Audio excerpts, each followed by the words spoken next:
Hello बच्चों, आज हम करेंगे कक्षा 4 की सप्ताह 30 की विषय गणित की वर्कशीट। इसमें हम करेंगे परिधि के प्रश्नोत्तर। बच्चों, परिधि किसी भी चीज़ के आसपास का माप जो होता है उसको कहते हैं। चलिए शुरू करते हैं इसके प्रश्नोत्तर। प्रश्न एक देखिए, किन्हीं भी दो स्थितियों को लिखें जहां आपको परिधि को मापने की आवश्यकता होती है। अब यहाँ पर हमें कोई भी दो स्थितियां लिखनी है जहां पर हमें किसी भी चीज़ के आसपास जो है उसको मापना आवश्यक होता है। तो ऐसी स्थिति होती है किसी कपड़े में लेस लगानी हो। अगर मान लीजिए ये कपड़ा है और हमें इसके किनारों पर लेस लगानी है तो हमें इसके किनारों को पूर्ण मापना ही पड़ेगा। और मेज़ पोश लेना हो, अगर हमें अपनी मेज़ के लिए कवर चाहिए तो हम अपनी मेज़ की परिधि को नापेंगे कि कितना बड़ा कपड़ा उसके लिए चाहिए होगा। प्रश्न दो देखिए, आप घुमावदार सतह वाली वस्तुओं की परिधि को कैसे मापेंगे। मान लीजिए बच्चों, कोई चीज़ है, ये घुमावदार है, गोल है, तो आप इसकी परिधि को कैसे नापेंगे। इसके लिए तो हम स्केल का इस्तेमाल भी नहीं कर पाएंगे। हम क्या करेंगे, एक धागा लेंगे और उस धागे को इसके चारों ओर लपेट करके देख लेंगे और जिस धागे को हमने लपेटा है उसको फिर हम क्या करेंगे, सीधा रख करके किसी स्केल की सहायता से नाप लेंगे और जो भी उसकी लंबाई आएगी उस धागे की, वह इस सतह घुमावदार सतह वाली वस्तु की परिधि होगी। हम लिखते हैं, हम एक धागे से उस घुमावदार सतह वाली वस्तु के घुमाव को नाप लेंगे, फिर स्केल की सहायता से उस धागे की लंबाई को नाप लेंगे। इस तरह हम उस वस्तु की परिधि को मापेंगे।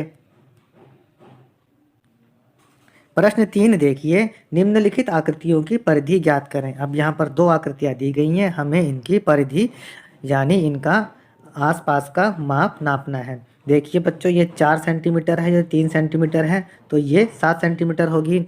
अब ये 6 सेंटीमीटर है, ये 2 सेंटीमीटर है, तो ये वाली जो है साइड ये 4 सेंटीमीटर की होगी। हम करते हैं जमा 7 जमा 4 जमा 3 जमा 2 जमा 4 जमा 6, ये इसकी परिधि आएगी 6 सेंटीमीटर। इसी तरीके से देखिए बच्चों, इसकी परिधि आएगी 5 9 6 3 3 2 2 और 4, जब इनको जोड़ेंगे तो परिधि आएगी 34 सेंटीमीटर की। प्रश्न चार देखिए, निम्नलिखित को चित्रित करें। अब यहाँ पर हमें एक बंद आकृति बनानी है जिसकी परिधि 10 सेंटीमीटर हो। तो बच्चों देखिए, ये हमने आकृति बना दी है, इसकी परिधि 10 सेंटीमीटर है। चलिए देखते हैं, 3 सेंटीमीटर ये, 3 सेंटीमीटर ये 2 सेंटीमीटर, तो ये सामने वाली भी 2 सेंटीमीटर की हो जाएगी। अब 3 और 2 5 और 3 8 और 2 10, इस आकृति की परिधि होगी 10 सेंटीमीटर। अब एक बंद आकृति बनानी है जिसकी परिधि 20 सेंटीमीटर हो। इसके लिए हमने एक वर्ग बना दिया है जिसकी प्रत्येक भुजा 5 सेंटीमीटर की है। जब इसको हम जोड़ेंगे तो इसकी आकृति जो है, इसकी परिधि वो 20 सेंटीमीटर ही आएगी। प्रश्न 5 देखिए, मीरा के पास 5 मीटर की लेस है। वह इस लेस के साथ मेजपोश के किनारों को सजाना चाहती है। नीचे मेजपोश की तस्वीर दी गई है और उसकी भुजाओं की लंबाई भी दी गई है। देखिए, मेज पोस्ट की एक भुजा 50 सेंटीमीटर की है और एक साइड 1 मीटर 50 सेंटीमीटर की है।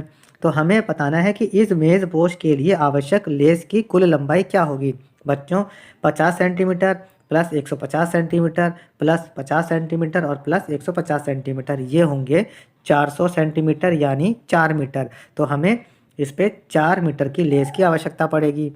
क्या उसे कुछ अतिरिक्त लेस की आवश्यकता होगी? नहीं, क्योंकि उसके पास 5 मीटर की लेस है और हमें चाहिए 4 मीटर। क्या कुछ अतिरिक्त लेस शेष बची है? यदि हाँ तो कितनी?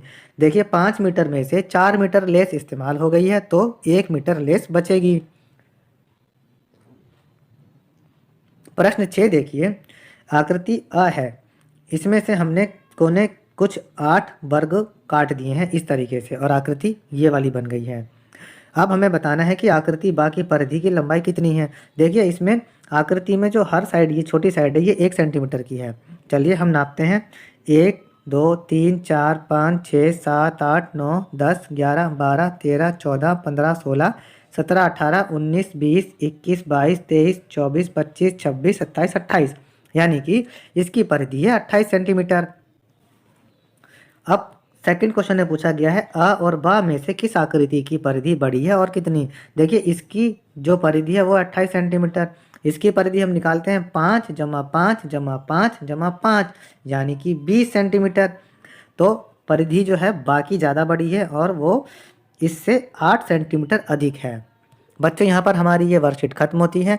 अन्य विषयों की वर्कशीट के उत्तर के लिए आप हमारे चैनल पढ़ो इंडिया को सब्सक्राइब ज़रूर करें।